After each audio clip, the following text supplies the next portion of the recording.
Hello. About a month ago, I made a video about gangstalking, my own personal views and perspectives, my own opinion on it. In the comments of that video, I had gotten comments saying, please make more videos on this, and then people's own experiences. I replied to one comment saying, if you would like, we can do an interview. And as a response to that, somebody added their own comment with their own story. They gave me consent to share this story. I'm just going to be sharing their story without any of my own opinions on it, because I've already shared my own perspectives, opinions. So let's go into this non-judgmentally and with the view that this isn't us. And let's just see their own perspective. As a fresh comment, they said, I'd like to do the interview you mentioned before. I don't want my screen name or any of my information associated with it. In parentheses, for protection of myself and also because the majority of people will label me as insane. I'm not one of these quote unquote targeted individuals who believe demons are using black magic and this is a spiritual war. I don't believe it's a sci-fi government conspiracy with agents shooting laser beams into my head. From what I've experienced, it is a network of gangs. Parentheses, in your video, you said it isn't street gangs. If you still want, you can ask me questions, and if you want to share my answers, just exclude my name. I don't want revenge on them. I just want people to see that this is really happening. I don't believe in the black magic, in parentheses, I don't believe in the black magic and sci-fi stuff, just gangs and their networks of other gangs throughout the world with maybe a few corrupt police. Maybe. And that was the first comment that got my attention. Without asking, they sent their entire story. This is their story. I don't think I'll ever have it all completely worked out in my mind. I had a circle of friends in high school, and as we got older, some of them would be in and out of jail. But when they were released, they would tell stories of how they had to join gangs to survive. Some of our friends started to circulate towards them more. I guess now they had street cred and became cooler. Parentheses, a lot of this is speculation because I'm not them, and that's all I can do is speculate. There were a couple of others in our group that always claimed to have gang ties. But since we weren't into that lifestyle, there wasn't any evidence to disprove their claims. But we didn't have any reason to not to believe them. I dated one of my friend's ex-girlfriends, which I regret because he was a friend. But he was more liked in our group, and I started to avoid them because he was around and eventually stopped hanging out with them altogether. At first, I would avoid going to one friend's house where everyone hung out and would go to a different friend's house where our other friends were, but everyone knew each other. Slowly, everyone started to turn their backs on me, and I only had a couple of friends left. Then weird stuff started happening. In California, weed is legal, and in my city, dispensaries were mostly run by gangs. When you live around gang members, you begin to develop an intuition of who is a gang member. I'd walk into a dispensary, and they would be playing and singing along to narco corridos, Mexican music about cartels. There were other signs like groups of people standing around with shaved heads, all wearing baggy white t-shirts. That's how many places in California are.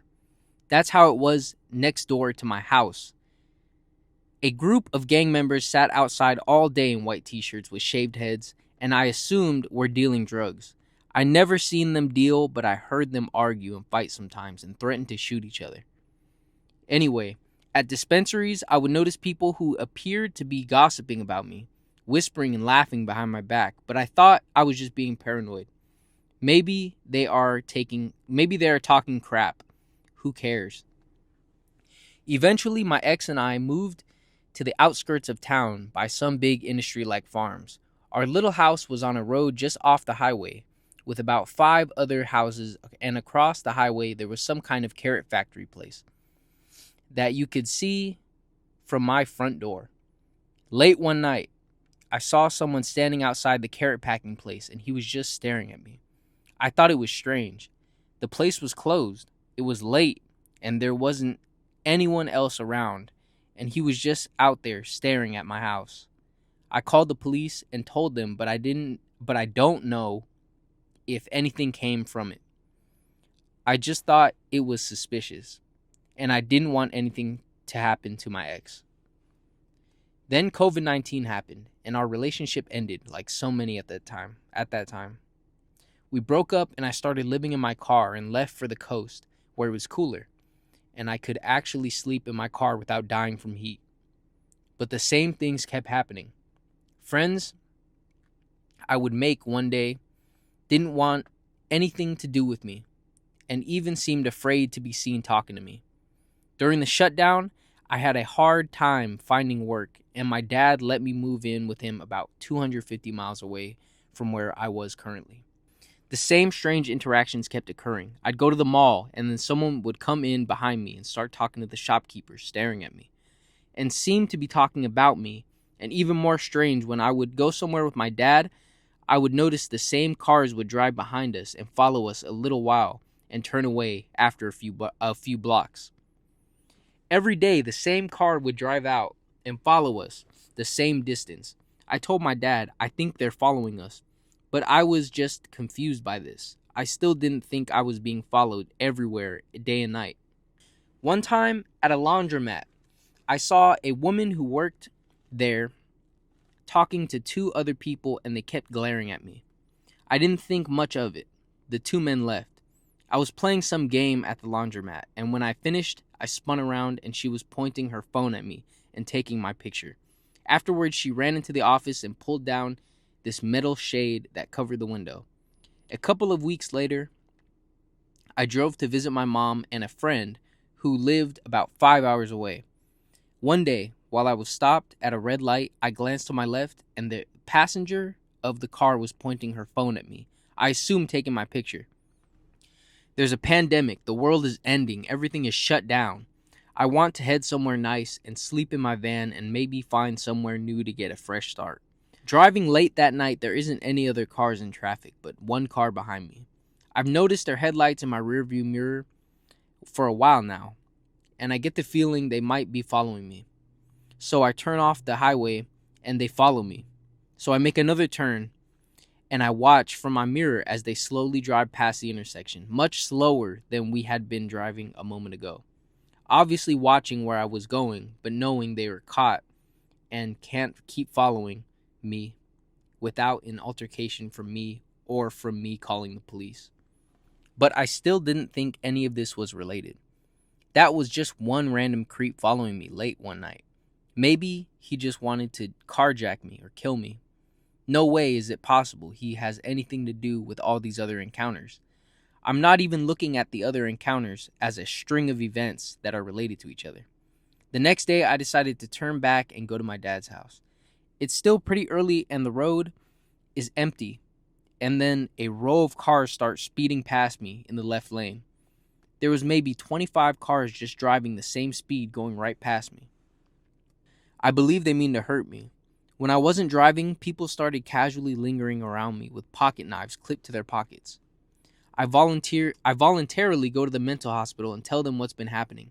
They say they can't let me in because I'm not a danger to myself or others. And when I tell them, what if I run someone off the road I believe is following me or cause an accident, they said okay. While they are taking my vitals, a rough-looking guy comes in and he has a knife clipped to his pocket. He just voluntarily checked into the mental hospital and we will be staying in the same wing. I start talking to my roommate about what's been happening to me, and he says, "Oh, you're being gangstalked?" I'm like, "What? It has a name? People do this?" A day or two later, the nurse found the pocket knife the other guy snuck into the hospital, and they start looking at me with fear in their eyes. I can tell they believe me now. "Where are you going to go when you're discharged?" one nurse asked. I reply, "Somewhere cold." Edit. I'm going to delete this comment in a day or two. If you please, you can record yourself reading this. And that's the entire comment that I was left with on the Gangstalking video that I made. I'm not going to analyze this. I'm not going to look at it too skeptically. I'm just going to take it as is and just, as he said, read it on camera and just share it. So leave your own opinions and views in the comments. I would like to see them, your perspectives.